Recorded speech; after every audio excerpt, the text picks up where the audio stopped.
تانگیر valley میں بہت خوبصورت آبشاریں ہیں، جھرنے ہیں، خوبصورت دریا ہے، ہری بھری سرسبز وادی ہے، بہت خوبصورت ہے۔ تو یہ راستہ جب ہم دریائے سندھ سے کراس ہو کر تانگیر ویلی کے روڈ کی طرف بڑھتے ہیں تو یہ راستہ مسلسل چڑھائی کی طرف جاتا ہے، ہم چڑھائی کی طرف جا رہے ہیں۔ تو ناظرین یہ سب اسپیڈ میں کیا تو یہ دیکھیں آپ، ہم اس وقت پہنچ گئے ہیں تانگیر ویلی، اور یہاں سب سے پہلے جس درخت نے ہمارا استقبال کیا وہ ہے شاہتوت کا درخت، جس کے اوپر کچھ لوگ چڑھ کر بہت پکے ہوئے اور میٹھے شاہتوت کھا رہے ہیں۔ تو یہاں پھلوں کی بہتات ہے، خاص کر شاہتوت کے درخت آپ کو راستے پہ جگہ جگہ مل جاتے ہیں، اور اس وقت یہ مئی کا مہینہ ہے، اور مئی کے مہینے میں شاہتوت ان وادیوں میں پکے ہوتے ہیں۔ اس کے علاوہ یہاں اخروٹ بھی عام لگے ہوئے ہیں، یہاں یہ دیکھیں نیچے خوبانی کے درخت ہیں، اور اس طرف میں آپ کو دکھاتا ہوں ایک اخروٹ کا بہت بڑا درخت ہے، اور جو روڈ کے اوپر لگا ہوا ہے یہ ناظرین اخروٹ کا درخت ہے، یہ شاہتوت ہے، اس کے ساتھ پیچھے والی سائڈ پہ اخروٹ کا درخت لگا ہوا ہے۔ تو ناظرین بہت ہی سرسبز خوبصورت وادی ہے، اور یہاں مقامی لوگوں کا جو ذریعہ معاش ہے وہ کھیتی باڑی ہے۔ یہاں نیچے وادی میں دیکھیں اس وقت ہرے بھرے کھیت آپ کو نظر آ رہے ہیں، اور ان کھیتوں میں جو فصل کاشت ہوئی ہے اس میں یہ میں آپ کو دکھا رہا ہوں، جو اس وقت یہ مٹر ہیں، یہ مٹر کی فصل ہے، یہ دیکھیں ناظرین، اس میں مٹر کاشت کیا گیا ہے اس کھیت میں۔ اور اس کے بعد دوسرے کھیت میں آپ کو دکھاتا ہوں، یہاں یہ تھوڑا سا ہٹ کے یہ دیکھیں ناظرین، یہ والے جو کھیت ہیں یہ آلو کی فصل ہے ناظرین، یہ آلو کاشت کیا گیا ہے۔ اور اس کے بعد میں آپ کو آگے والی سائڈ پہ دکھاتا ہوں، یہ گندم کے کھیت ہیں۔ یہ گندم پنجاب میں تو کاٹی جا چکی ہے، مگر یہاں ابھی گندم بالکل سبز ہے، اور کم از کم 1-1.5 مہینے بعد جا کے تیار ہوگی۔ تو ناظرین یہ بہت بڑی وادی ہے، وہاں سے وہ سامنے سے اس کا کنارہ شروع ہو جاتی ہے اس جگہ سے،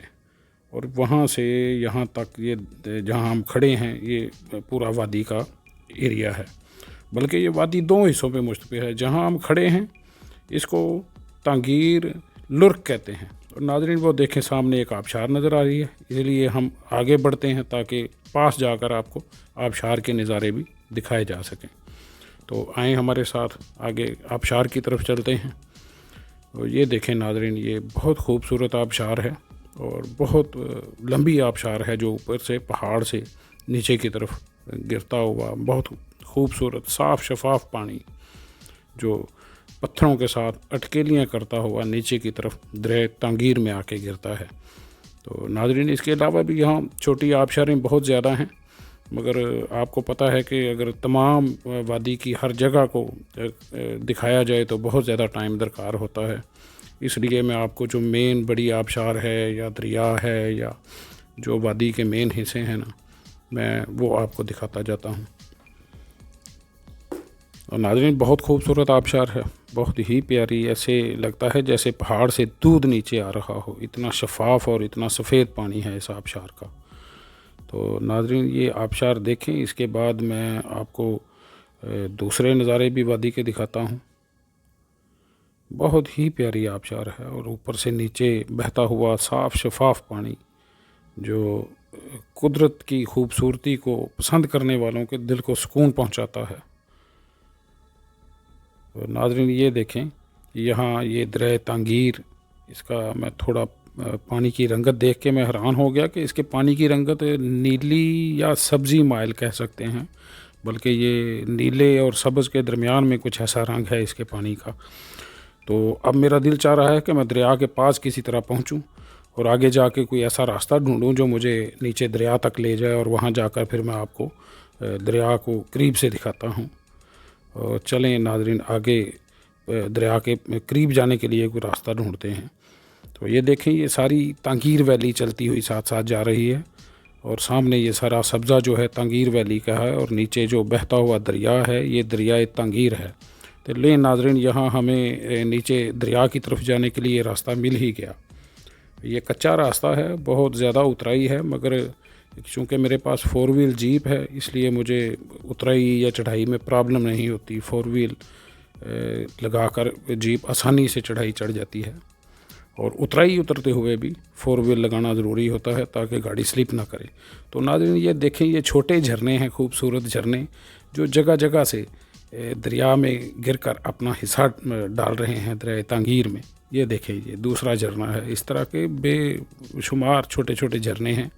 جو دریائے تانگیر میں گر رہے ہیں، اور یہ دریائے تانگیر، اور ناظرین یہ دیکھیں اس کا سبزی مائل خوبصورت شفاف پانی جو پتھروں کے ساتھ اٹکیلیاں کرتا ہوا اور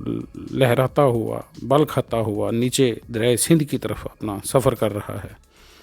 اور دریائے سندھ میں مل کر یہ دریائے تانگیر اپنا وجود کھو دیتا ہے، اور اس کے بعد دریائے سندھ اس طرح کے کئی سینکڑوں دریاؤں کو اپنے وجود میں سمیٹ کر وہ سارے صوبوں میں سے گزرتا ہوا دریائے سندھ کے نام سے جا کے کراچی میں گر جاتا ہے۔ ناظرین دیکھیں کیسا خوبصورت نظارہ ہے، اور یہ تانگیر ویلی کا ایک میں پھر آپ کو مکمل ویو دکھاتا ہوں، اور اس وقت ہمیں رات ہو چکی ہے، تو ناظرین ہمیں آگے اپنے سفر کی طرف نکلنا ہے، اس لیے میں پھر کیمرے کو تھوڑا سپیڈ پہ لگا کے آپ کو تھوڑے واپسی کے مناظر بھی دکھا دیتا ہوں۔ تو ناظرین ہمارا چینل ضرور سبسکرائب کریں، اور ہمارے اس 15 دن کے سفر میں